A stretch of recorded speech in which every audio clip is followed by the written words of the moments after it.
Peuple camerounais, mes chers compatriotes, alors que le Cameroun va célébrer dans quelques heures la fête nationale du 20 mai, moment d'unité pour les Camerounais du nord au sud, de l'est à l'ouest, notre pays vient de franchir un nouveau palier de sauvagerie dans le chaos généralisé de fin de règne. Jamais dans la marche du Cameroun vers l'unité, une petite clique d'apprentis dictateurs qui mijotent une succession antidémocratique n'aura mis autant d'énergie pour détruire une offre politique en apparence modeste. Jamais, nous confirment plusieurs aînés ou parents témoins de l'histoire, notre unité nationale n'aura été aussi fragilisée par des individus pourtant réputés être au service de l'État. Chers compatriotes, le PCRN n'a que 5 députés, 7 mairies et 206 conseillers municipaux. Nous travaillons de manière acharnée pour redonner l'espoir aux Camerounais en général et à une jeunesse clochardisée et instrumentalisée en particulier. Et juste pour cela, 2 individus à la tête d'une clique veulent nous écraser par tous les moyens d'État. À tous les camarades et Camerounais épris de progrès, de justice sociale et de justice tout court, à celles et ceux qui sous-estimaient leurs propres valeurs, leurs idéaux et leur capacité à faire changer les choses, vous avez donc la preuve qu'ils considèrent le PCRN, qui veut et peut vous fédérer, comme le danger numéro 1 de leur projet de coup d'État, après avoir mis sous curatelle le vieil homme à qui les Camerounais ont officiellement confié les rênes du pays en 2018.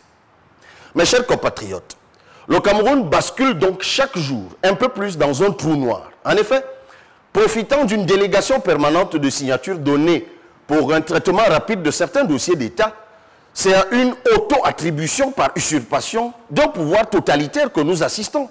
En toute illégalité, certains ministres habités de maléfices procèdent à une privatisation anarchique et autoritaire des administrations publiques, sous le prétexte de hautes instructions, ou tentent de museler les partis politiques et la société civile à coups de formules ridicules, absurdes et d'adages grossiers masquant un manque total de culture démocratique et de culture tout court.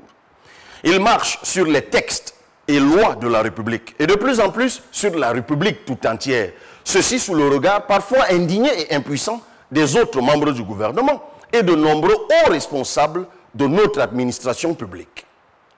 Déployer autant d'énergie pour détruire le PCRN, l'offre politique que nous portons, est bien la preuve que c'est certainement pour éviter que nous amenions toute la colère sourde des milliers de nos concitoyens qui sont exaspérés à s'inscrire sur les listes électorales et à voter contre eux lors des prochaines élections.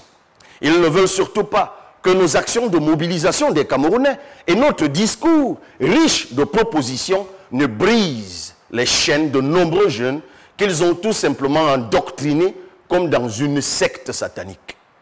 Comme ils l'ont fait par le passé avec d'autres partis politiques, aujourd'hui, ils manœuvrent honteusement avec quelques élites du parti au pouvoir de certaines régions à déstabiliser la direction du PCRN en attribuant le leadership du parti à un individu exclu conformément à nos textes.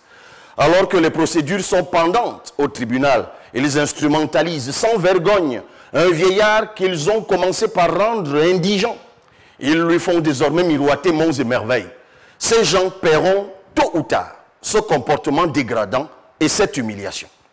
Désormais, sur le Cameroun, marche un duo qui croit déjà détenir le pouvoir. Aveuglés par la puissance de la machine d'État qu'ils ont confisquée, ils se croient invincibles. Mais le peuple n'a pas dit son dernier mot.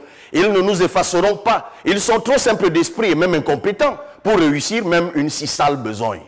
Désormais, le défilé du 20 mai est interdit aux milliers de militants du PCRN. Sur instruction et même haute instruction aux gouverneurs et préfets sous-préfets, tout comme il est tout aussi interdit de tenir des réunions et manifestations publiques. De quoi ont-ils peur alors qu'ils affirment avoir les moyens d'acheter les jeunes avec du pain sardine et un peu d'argent? Ce n'est plus de la maladresse administrative, chers compatriotes, c'est de la folie.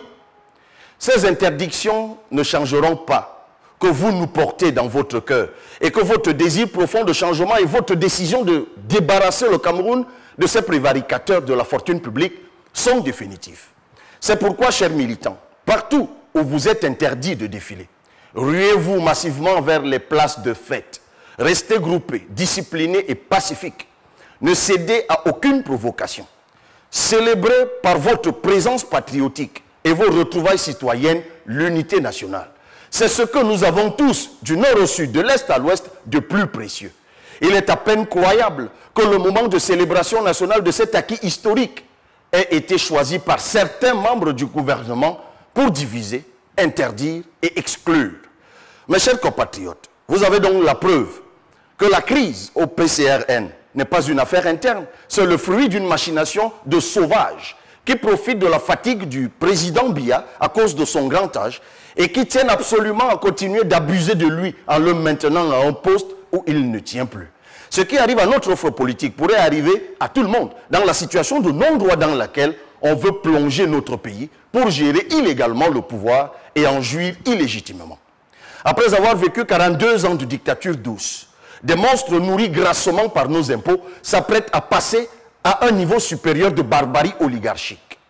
Je demande aux militants et aux Camerounais épris de justice, de démocratie et de changement de contribuer à entretenir la flamme allumée et partagée par notre dynamique politique.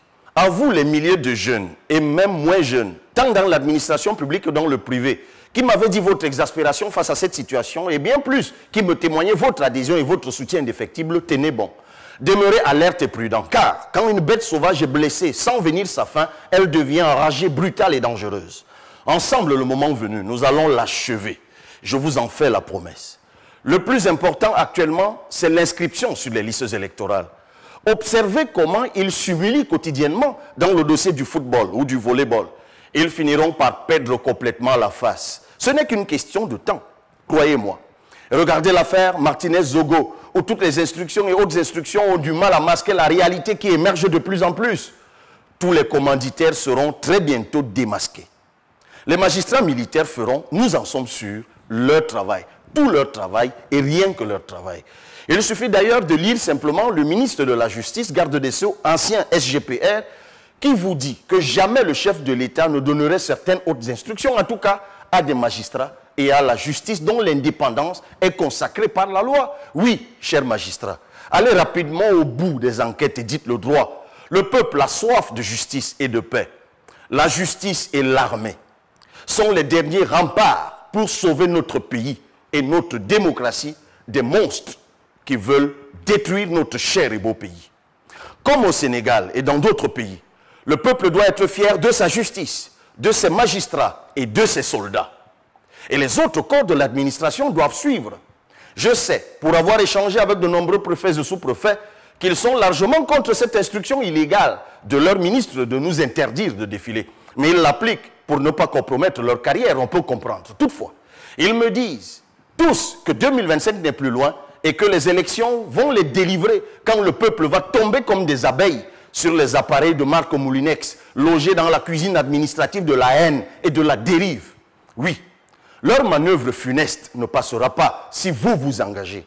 Vous êtes de plus en plus nombreux à être conscients et déterminés à changer les choses. La peur a changé de camp.